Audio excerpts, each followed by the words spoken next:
No texto que nós lemos em Colossenses, por duas vezes o apóstolo Paulo, quando falando das virtudes que deveriam ser desenvolvidas pelos cristãos, ele fala no final do verso 15 e também do verso 17, que nós deveríamos ser agradecidos a Deus.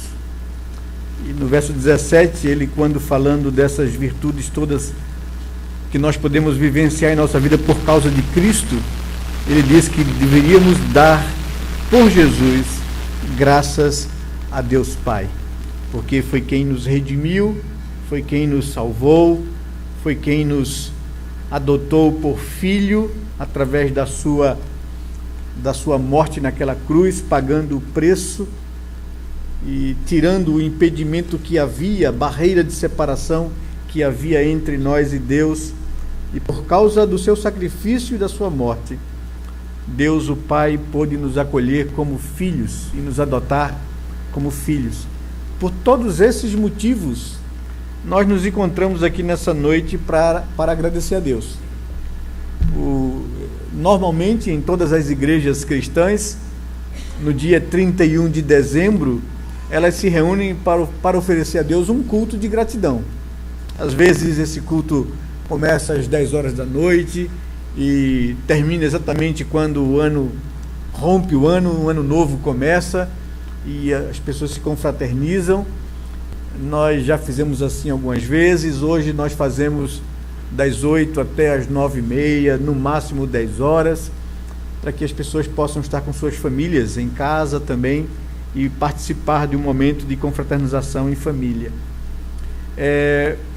Estamos aqui então para agradecer a Deus. A razão de estarmos aqui é louvar a Deus e agradecer por todas as suas misericórdias que se renovaram sobre nós a cada manhã, como afirma a Escritura, nesse ano de 2014.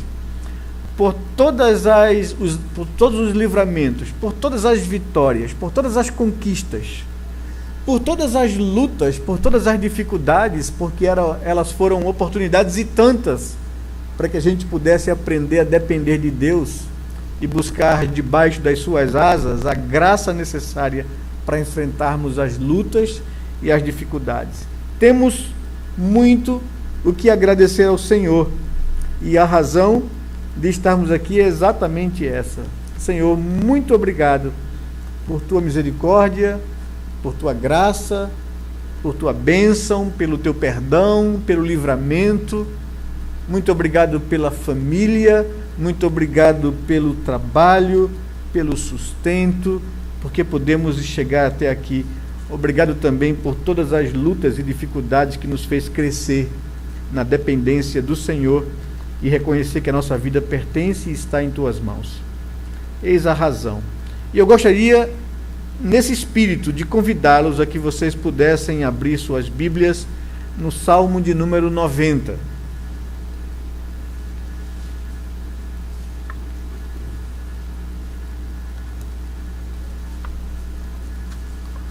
O livro de Salmos, como nós temos em nossa Bíblia os 150 Salmos,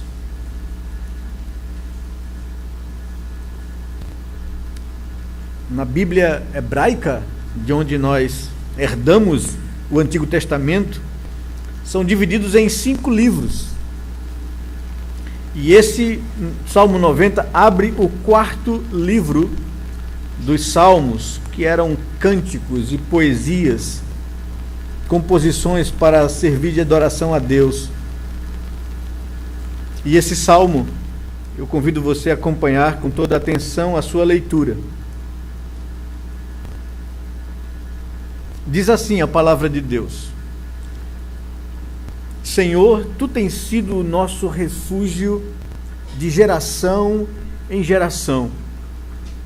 Antes que os montes nascessem e se formassem a terra e o mundo, de eternidade a eternidade, tu és Deus. Tu reduzes o homem ao pó e dizes: tornai filho dos homens. Pois 1000 anos aos teus olhos são como o dia de ontem, que se foi e como a vigília da noite. Tu os arrastas na torrente, são como um sono, como a relva que floresce de madrugada viceja e floresce, à tarde murcha e seca. Pois somos consumidos pela tua ira e pelo teu furor conturbados. Diante de ti puseste as nossas iniquidades e sob a luz do teu rosto os nossos pecados ocultos. Pois todos os nossos dias se passam na tua ira, acabam-se os nossos anos como um breve pensamento. Os dias da nossa vida sobem a 70 anos, ou, em havendo vigor, a 80. Neste caso, o melhor deles é canseira e enfado, porque tudo passa rapidamente e nós voamos. Quem conhece o poder da tua ira? E a tua cólera segundo o temor que te é devido? Ensina-nos a contar os nossos dias, para que alcancemos coração sábio. Volta-te, Senhor, até quando? Tem compaixão dos teus servos. Sacia-nos de manhã com a tua benignidade, para que cantemos de júbilo e nos alegremos todos os nossos dias. Alegra-nos por tantos dias quantos nos têm afligido, por tantos anos quantos suportamos a adversidade. Aos teus servos apareçam as tuas obras, e a seus filhos a tua glória. Seja sobre nós a graça do Senhor nosso Deus. Confirma sobre nós as obras das nossas mãos. Sim, confirma a obra das nossas mãos. Vamos orar ao Senhor, irmãos.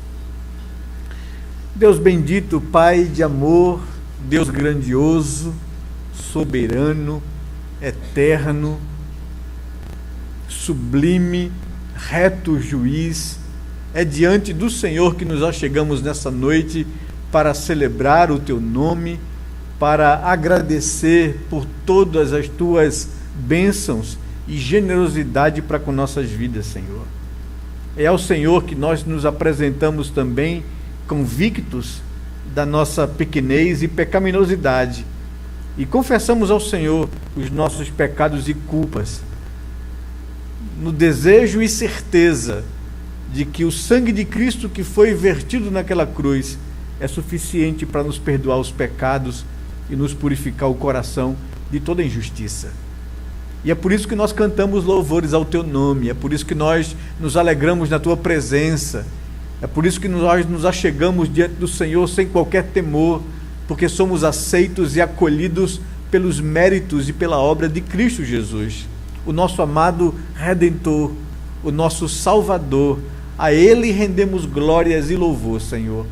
Estamos aqui nessa noite, todos juntos, para te agradecer, para buscar a tua presença e a tua face, para bendizer o teu nome, na expectativa de que o Senhor nos fale ao coração quando abrimos a tua palavra nesse momento. Que o teu Espírito, Senhor Deus, possa cativar cada coração aqui, que o teu Espírito possa cativar cada atenção aqui para aquilo que o Senhor deseja falar aos nossos corações. Queremos entrar esse novo ano com propósitos novos em nossa vida, Senhor. Queremos colocar objetivos para que o Senhor se agrade da nossa vida, do nosso coração. Queremos caminhar na tua presença, Senhor Deus. Queremos crescer em santificação. Queremos crescer num relacionamento mais profundo com o Senhor. Queremos aprender, Senhor Deus, cada vez mais da tua palavra, para que a nossa vida, os nossos pensamentos, nossas ações possam ser agradáveis à tua presença. Abençoa-nos, pois, nessa noite e fale ao nosso coração pelo teu Espírito, Senhor Deus, aplicando a tua palavra às nossas vidas. Atrai o nosso coração, abre os nossos olhos para contemplarmos a beleza do Senhor e da tua palavra. É o que nós te rogamos em nome e no amor de Jesus, Pai. Amém, Senhor Deus. Amém, Pai querido. Amém. Irmãos, chegamos ao final de mais um ano. Já é, no meu caso, o 52º ano de vida. já sinto um pouco o passar do tempo. Com o passar dos anos, ganhamos experiência, mas perdemos vigor. Esses dias eu e Gina estava até brincando um com o outro. Passei um tempo cheio de dores, torcicolo, dor no braço. Há pouco tempo agora é ela que está assim. Faz parte da nossa caminhada, do passar do tempo. E particularmente me sinto um pouco cansado após um ano de muito trabalho. E foi um ano bom, muito proveitoso, muito produtivo, mas também um ano cansativo. Eu acho que chegamos ao final do ano todos com esse sentimento, né?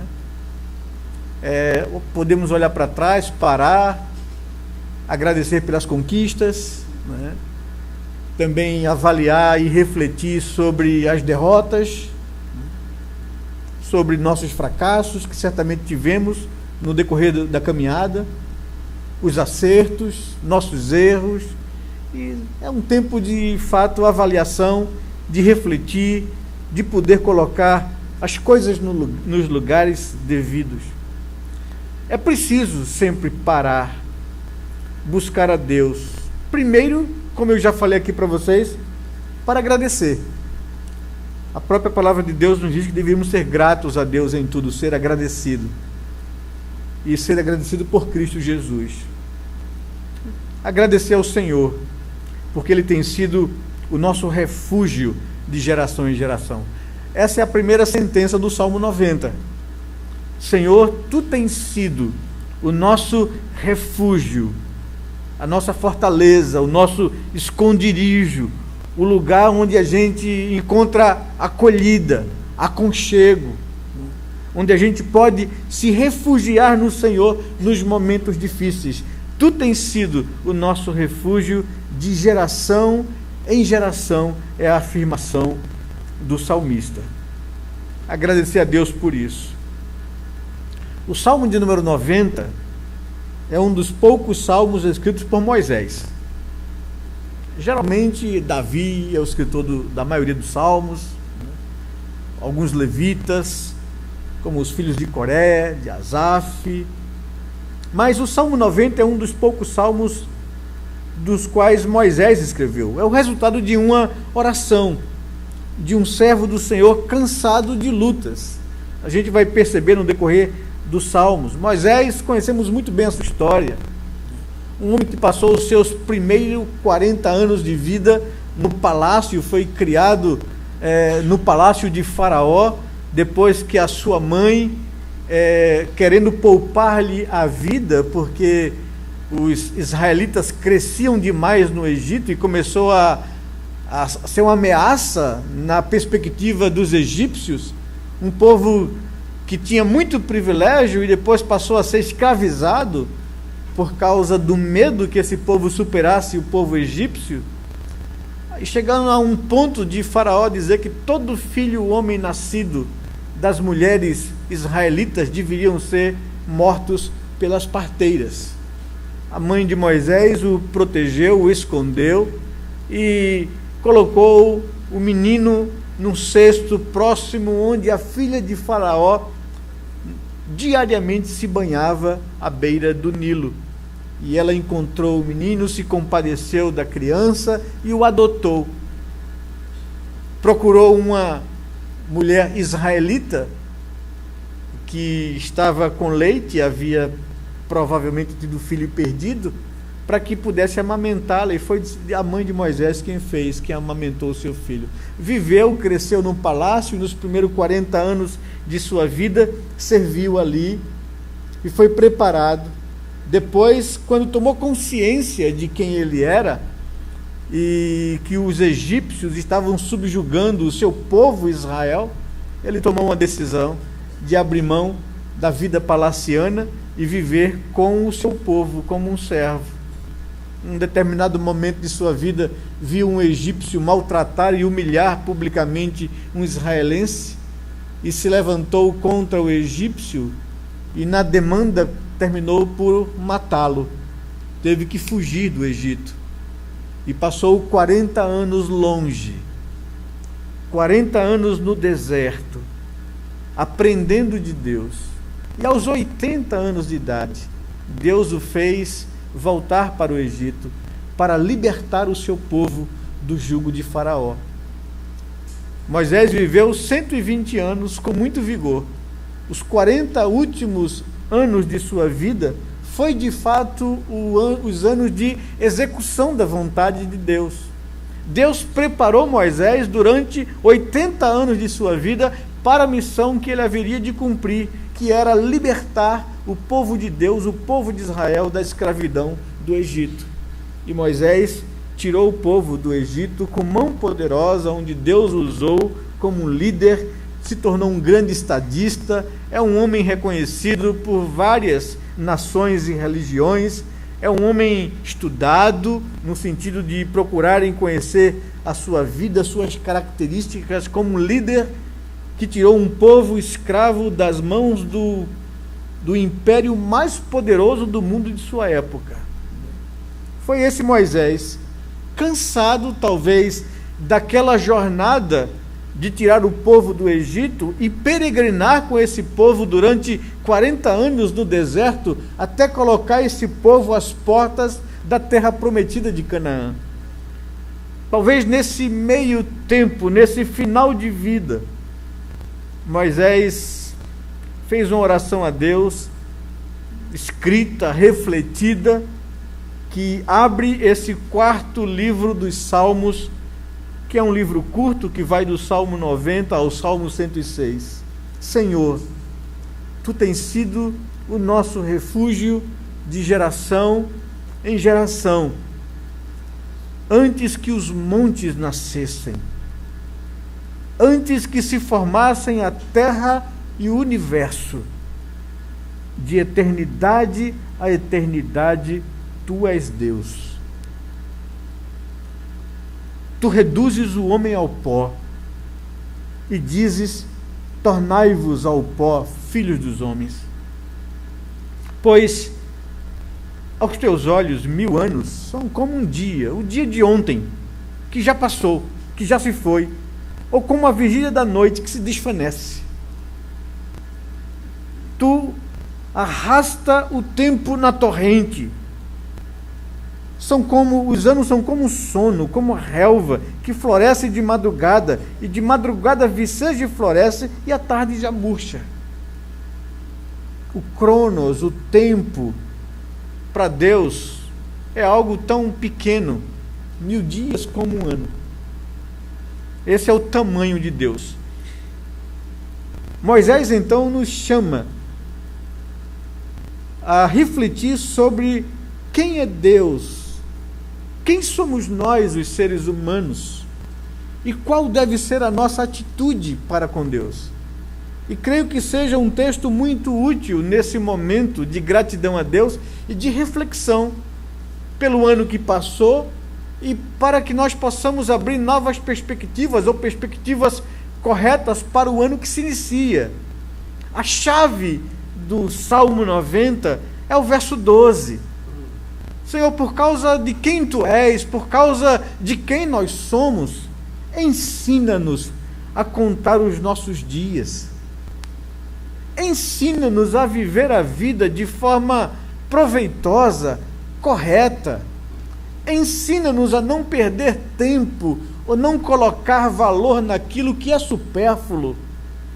Ensina-nos, ó Senhor Deus, a viver a vida. Essa é a oração de Moisés e esse é o desejo do coração dele, e creio deveria ser o desejo, o alvo e o objetivo de cada um de nós, para que a gente não passe pela vida sem cumprir aquilo que Deus nos chamou a cumprir, porque nenhum de nós existe por acaso ou está aqui por acaso. Existe um Deus que domina a eternidade. Existe um Deus soberano sobre todas as coisas. Existe um Deus que planejou tudo, e a nossa vida não é fruto do acaso, e sim desse planejamento de um Deus santo, a quem nós, por causa disso, prestaremos contas. Por isso Moisés, o salmista, aqui diz: Senhor, me ensine a contar os meus dias, para que eu possa alcançar um coração sábio. E eu queria que você pudesse também fazer essa mesma oração nessa noite. Mas, antes de chegarmos a isso, precisamos conhecer ou procurar entender quem é Deus. Com quem nós nos relacionamos, a quem nós vamos prestar contas. Porque fomos criados por Ele conforme a sua própria imagem e semelhança. Ele colocou em nós algo que nenhum outro ser criado tem: a sua imagem e semelhança, a capacidade de gerenciar, de julgar, de pensar, de raciocinar, de tomar decisões. Fomos colocados por Deus, enquanto raça humana, como coroa da criação, como aqueles que foram chamados para ser, juntamente com Deus, cooperadores da criação, responsáveis pelo seu gerenciamento. E nós vamos um dia prestar contas a Deus de tudo isso que nós somos, por causa de tudo aquilo que Ele é e nos fez ser. Quem é Deus? Na oração de Moisés, no Salmo 90, ele responde essa pergunta de várias maneiras, ou falando das várias características de Deus, ou dos seus atributos. Quem é Deus? Ele diz: Ele é o Deus eterno. Ele começa a afirmar no verso 2, observe comigo aí, que antes que surgissem as grandes montanhas do mundo, né, antes que se formassem a Terra, o planeta Terra, com toda a sua complexidade, antes que o universo, o cosmos, fosse formado, já existia Deus. De eternidade a eternidade, Ele era, Ele estava, antes de todas as coisas. E é interessante como a poesia de Moisés, no Salmo, começa gradativamente a chamar a atenção das coisas simples ou complexas às nossas vistas, para as coisas mais complexas ainda. Esses dias eu estava acompanhando um programa na TV sobre escalar montanhas, um desafio de uma equipe de chegar a um dos picos mais altos do planeta, 5.400 metros acima do nível do mar. E lá de cima, evidentemente, a equipe que acompanhava essa façanha, né, helicópteros e tal, filmando lá de cima toda aquela grandeza, lá acho que na região do Himalaia, se não me falha a memória. E eu ficava contemplando o desafio, a grandiosidade desses cumes, desses picos tão altos no planeta. E creio que Moisés está pensando nisso. Há vários montes, montanhas altíssimas na região de Canaã, de Israel, onde ele fez com que o povo entrasse. E daqui a gente não tem, às vezes, tem passagens bíblicas que a gente só tem compreensão da dimensão delas quando a gente pisa naquela terra. Quando Jesus foi arrebatado e levado por Satanás a um alto monte, e de lá mostrou todos os reinos daquela terra, e disse: tudo isso darei se prostrado me adorares. E a nossa mente não consegue captar a possibilidade disso. Acha que é alguma coisa, alguma linguagem simbólica, utópica, sei lá. Como é que ele pode, de um alto monte, ver todos os reinos do mundo de então, daquela terra? Mas quando você vai a Israel, né, e você sobe a um desses grandes montes, né, o Monte Carmelo, por exemplo, quando Elias, né, teve aquele embate com os profetas de Baal, de lá você vê todo o vale de Megido e toda aquela terra, e você consegue apontar geograficamente os lugares bíblicos que nós conhecemos na Escritura. Mas já está pensando nessas coisas. antes que os montes altos, os grandes picos, nascessem, ou mais, antes que o próprio planeta Terra se formasse, ou mais, antes que o universo se formasse, o Senhor já era Deus de eternidade a eternidade. Tu és o Deus eterno. Lá estava Deus na eternidade, ou de eternidade a eternidade. Nós não conseguimos dimensionar isso, porque somos pessoas humanas transitórias e finitas. Estamos presos ao cronos, ao tempo. E o que Moisés está dizendo aqui é que Deus não está preso a isso. Deus nunca teve um começo e nunca terá um fim. Sempre existiu e sempre existirá. Antes de todas as coisas, é esse Deus que nós precisamos compreender, entender e se relacionar com Ele. O Senhor é antes de todas as coisas, afirma a Escritura. Ele é a razão de todas as coisas. Ele é o Criador de todas as coisas. Nele o universo subsiste. É esse Deus que somos convidados a adorar, a agradecer e a estarmos diante dele e nos relacionarmos com ele.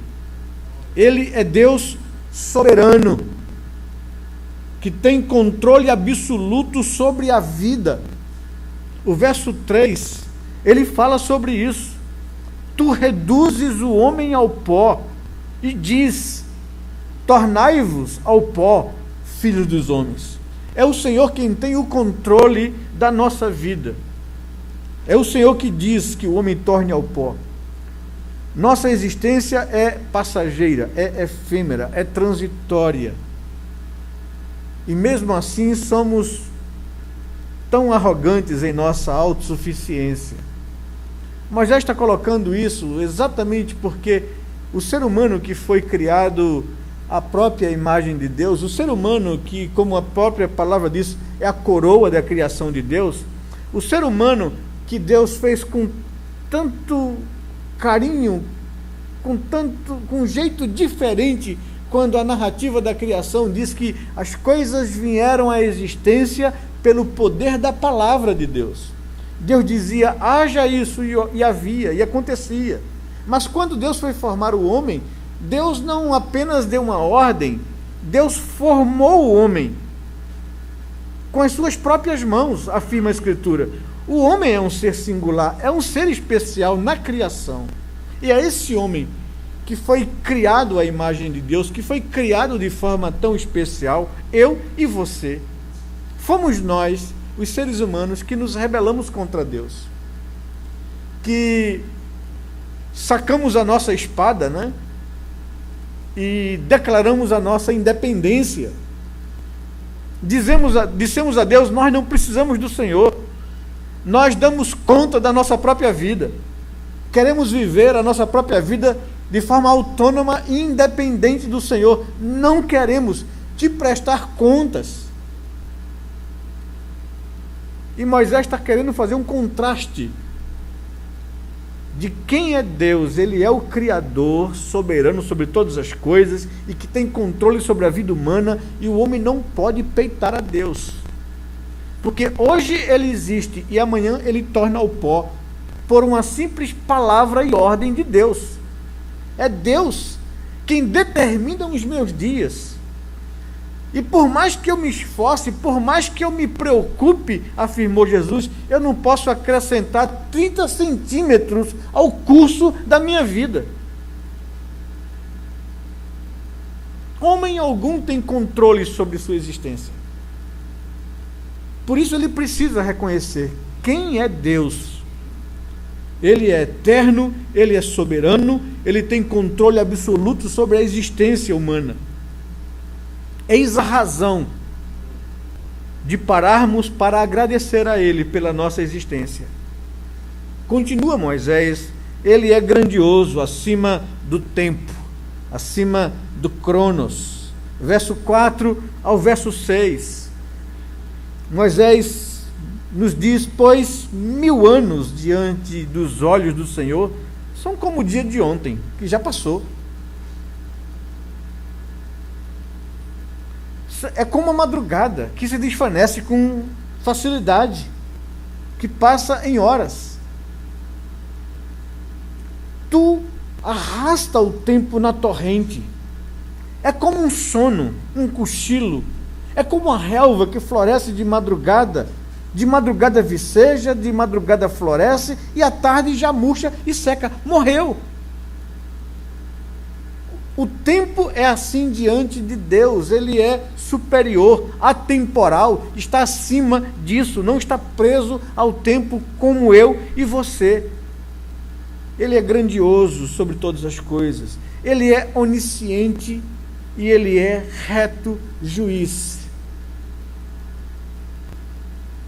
No verso 7 ao verso 8, Moisés diz que Deus colocou diante dele, à luz do seu rosto, os nossos pecados escondidos por nós, os nossos pecados ocultados por nós, pois na nossa loucura humana, nós tentamos esconder de Deus algumas coisas da nossa vida, ou achamos que podemos humanizar a Deus como nós nos escondemos das pessoas, ou escondemos o mal feito das pessoas. Podemos esconder o mal feito de Deus, ou os nossos pecados de Deus, ou tentar ocultar de Deus os nossos pecados. E Moisés diz, ele é onisciente, ele sabe todas as coisas, ele penetra todos os segredos.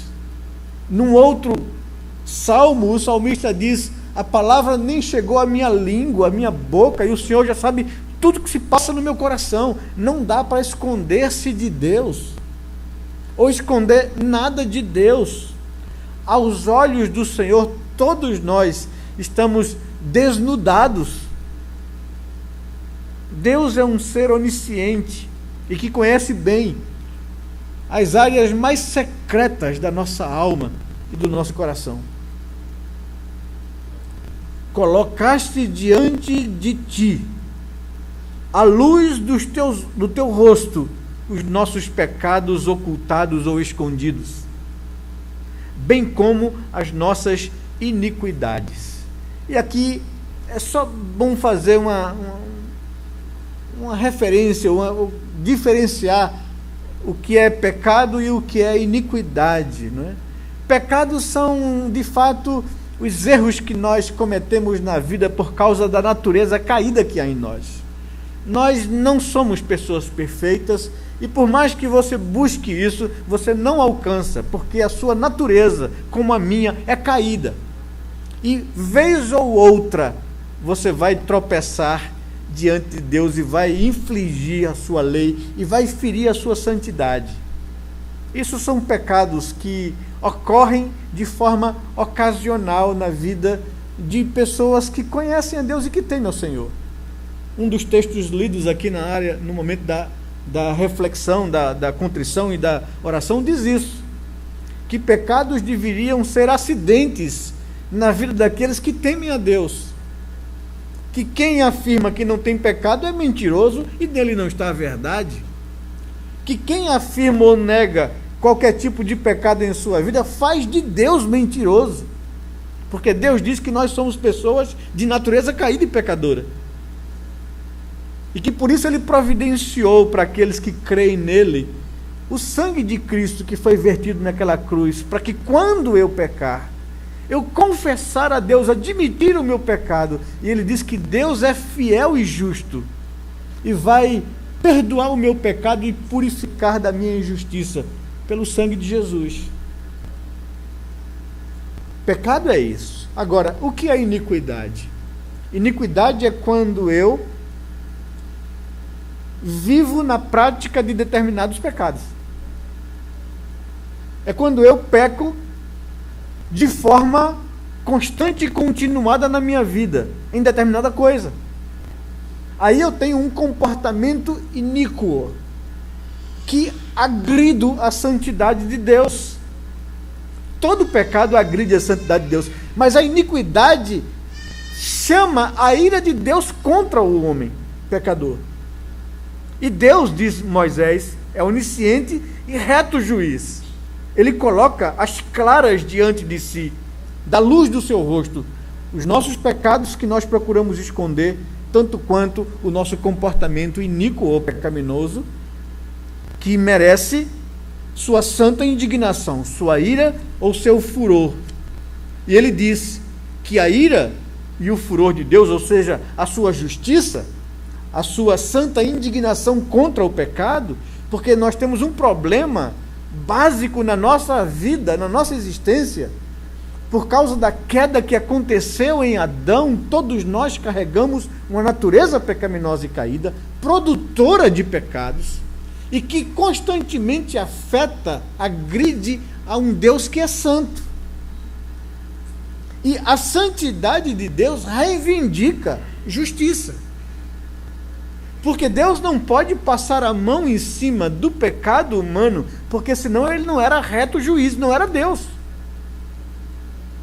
Eis a razão pela qual Deus enviou o seu Filho para morrer na cruz, para pagar o preço do meu pecado e culpa, para cair sobre o seu Filho a minha iniquidade e o meu pecado, para que eu pudesse ser perdoado por causa de Cristo.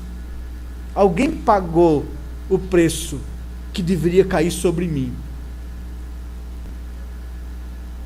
Por isso, eu deveria ser grato a Deus por causa de Cristo, porque Ele fez por mim o que eu não poderia fazer. Ele me livrou da condenação, Ele me livrou da santa indignação de Deus. Sobre mim agora cai a graça de Cristo, porque o Pai aceita o sacrifício de Cristo e eu posso me esconder, me refugiar debaixo da cruz, crendo e confiando em Jesus, o meu Salvador e Senhor. Mas o texto diz que a tua santa indignação, a tua ira e o teu furor me conturba e me consome. O verso 11, nos aponta para o fato de que oxalá quisera Deus conhecêssemos o furor da sua ira, o furor da sua cólera, a sua santidade. Isso nos traria o temor devido diante de Deus e não viveríamos no pecado. Quem conhece o poder da tua ira e a tua cólera segundo o temor que te é devido? Quem conhece? Quisera Deus conhecêssemos, que isso andasse sempre alerta e aceso na nossa mente, para que nós não nos entregássemos a uma vida de iniquidade, para não trazer sobre nós o furor de Deus, a sua ira e a sua justiça. É esse Deus com que nós lidamos, um Deus eterno, um Deus soberano, um Deus grandioso, acima de todas as coisas, um Deus onisciente, reto juiz e santo. Esse é Deus. Mas quem é o homem? Quem somos nós? O homem é um ser sujeito ao tempo, ao contrário de Deus. Seus dias estão contados. Ele voltará ao pó. Sua vida aqui terá um fim. Ele não está acima de Deus, ele não pode ser comparado a Deus. Ele não pode se arvorar a querer ser igual a Deus. E é interessante isso, porque a Bíblia diz que foi exatamente isso que levou o anjo Lúcifer a se tornar mal por querer tomar o lugar de Deus. É exatamente esse o mesmo pecado que foi introduzido por Satanás na humanidade criada por Deus à sua imagem e semelhança. Vocês não precisam viver na dependência de Deus. Deus sabe que no dia que vocês comerem aquilo, vocês se tornarão como Ele, iguais a Ele, então coma.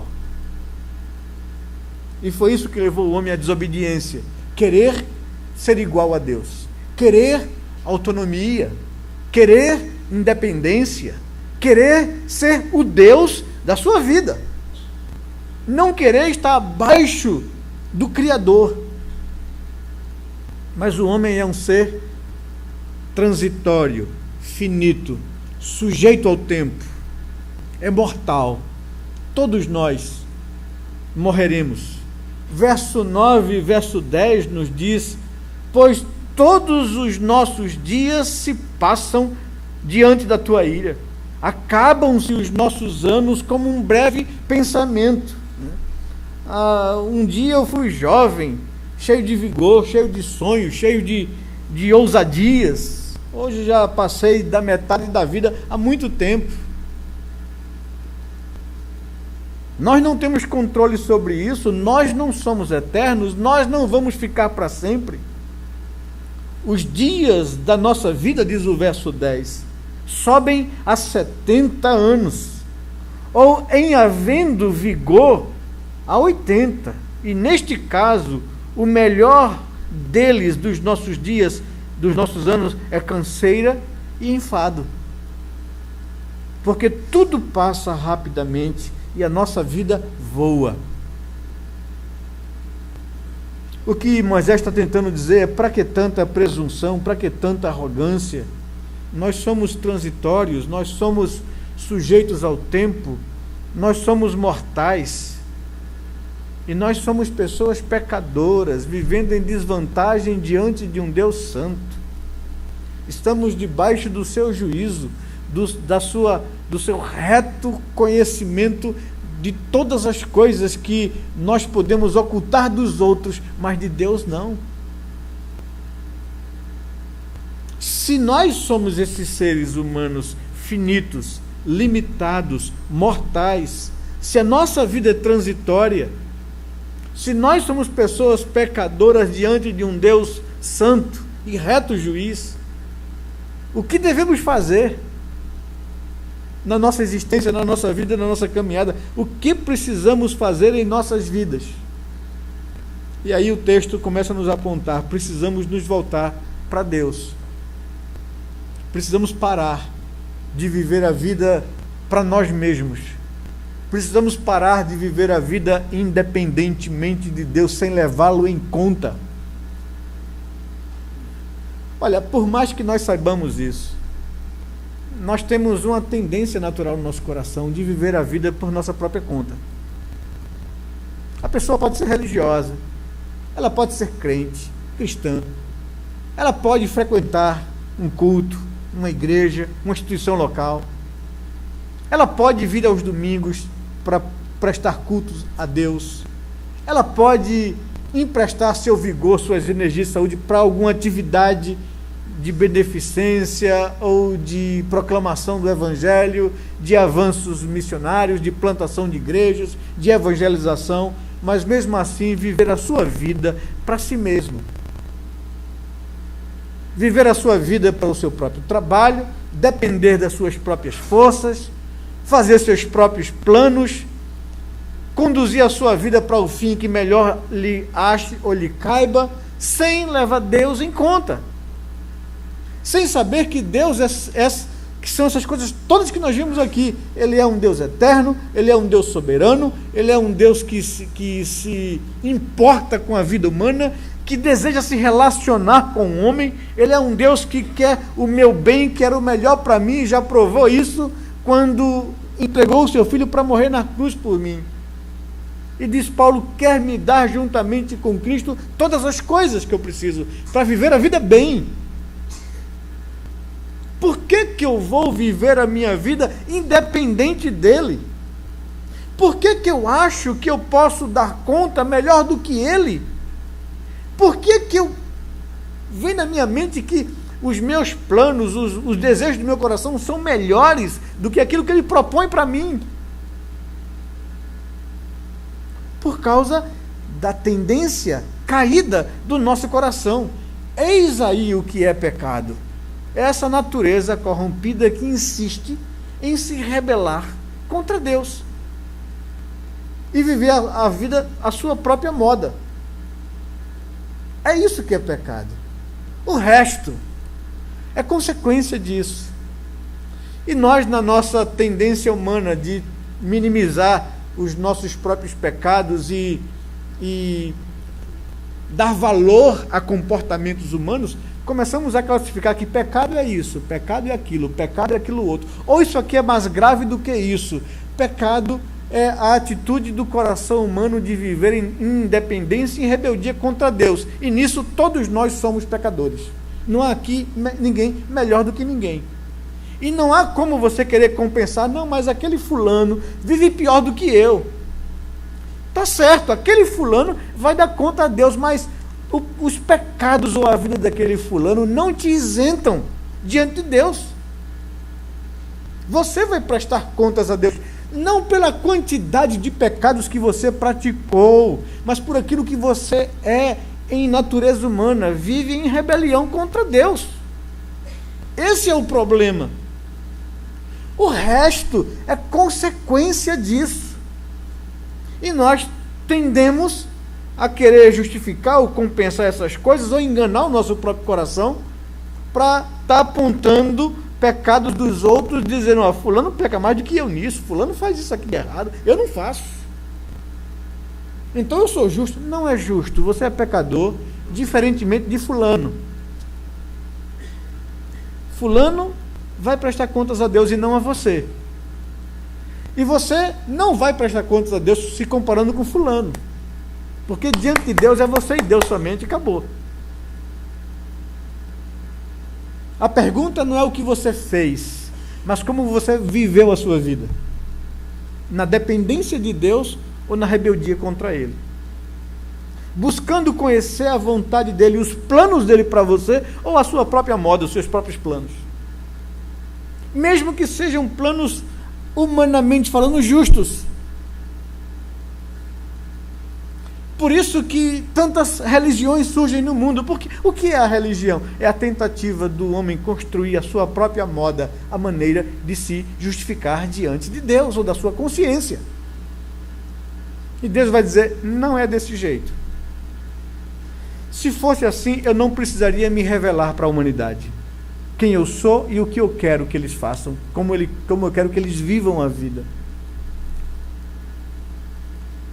Moisés está tentando nos chamar a atenção para isso. O que é preciso fazer em nossa vida?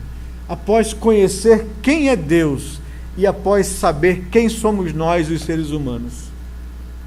Precisamos nos voltar para Deus. Precisamos reconhecer a nossa condição humana.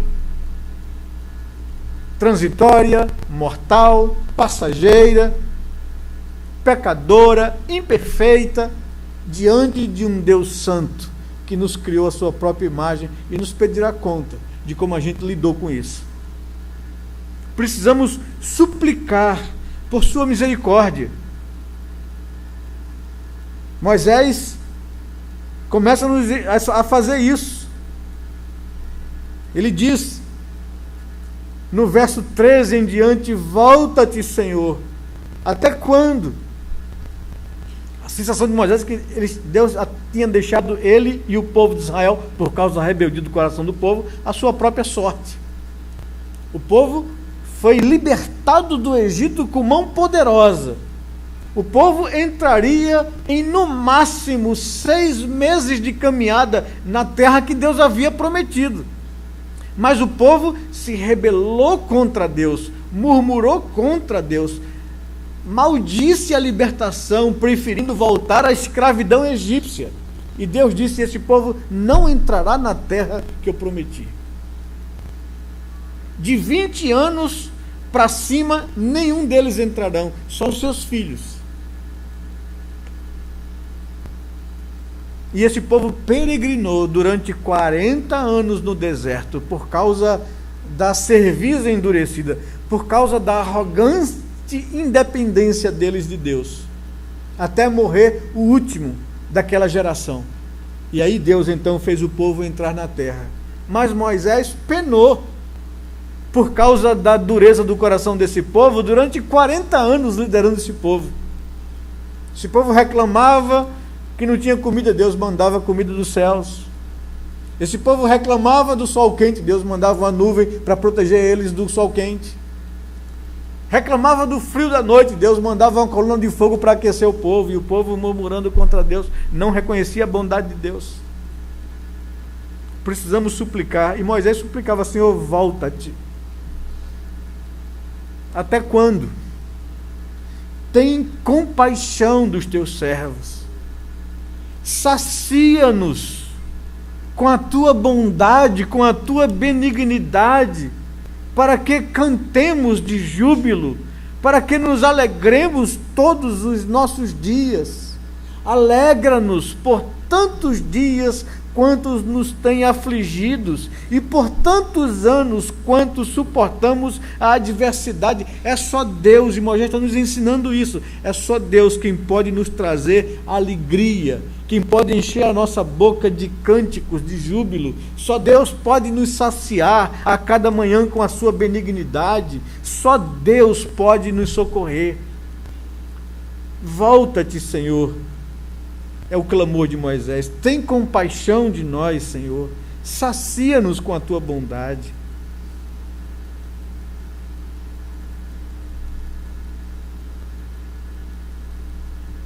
Você tem feito isso na sua vida? Você tem dependido de Deus? Você tem buscado de Deus isso?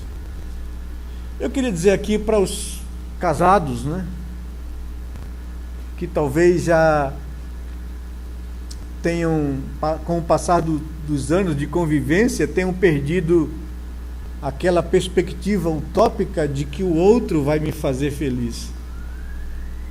Dizer também para os jovens solteiros, né, que casam-se nessa expectativa de que o outro vai me fazer feliz.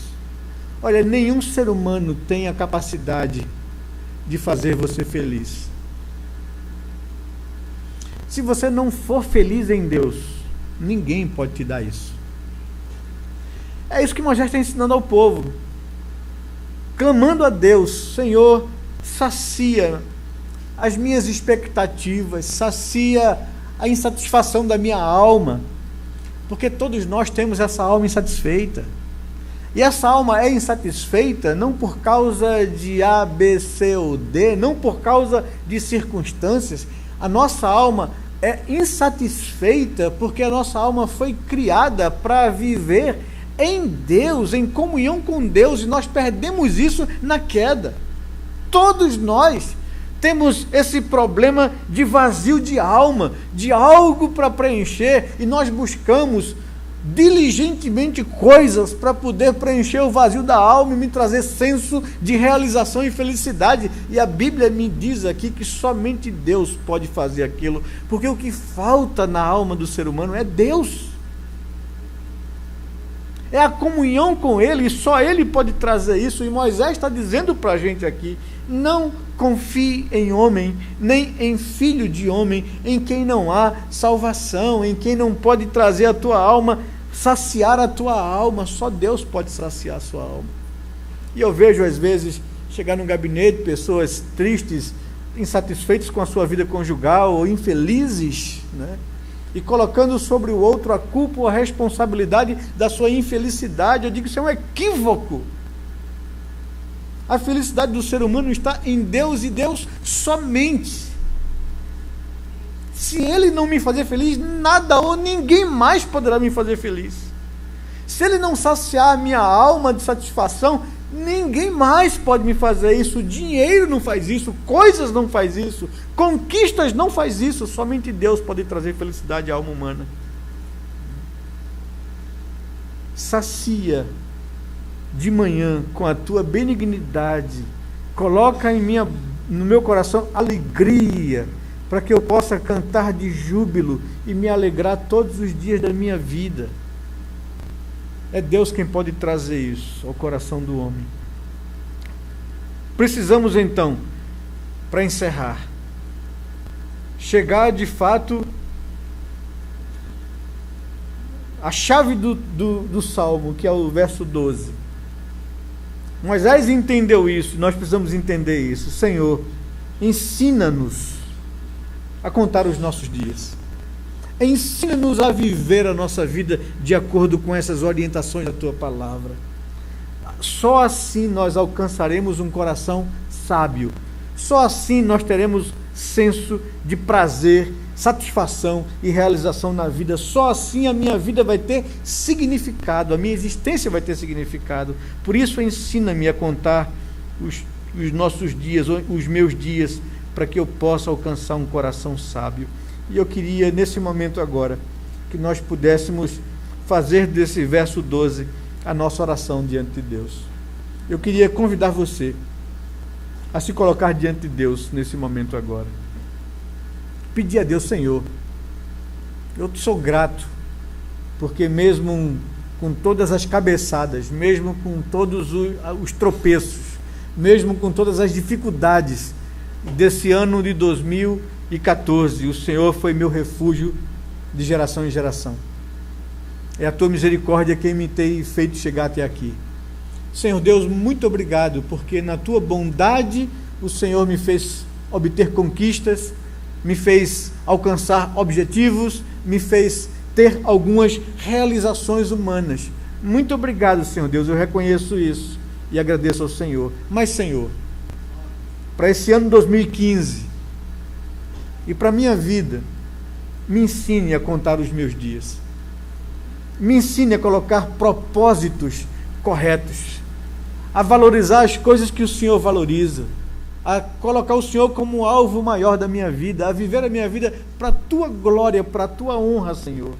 Ensina-me a viver a vida para que eu possa alcançar um coração sábio. Seja essa a nossa oração, faça essa oração diante do Senhor nesse momento agora, meu querido. Vamos orar a Deus.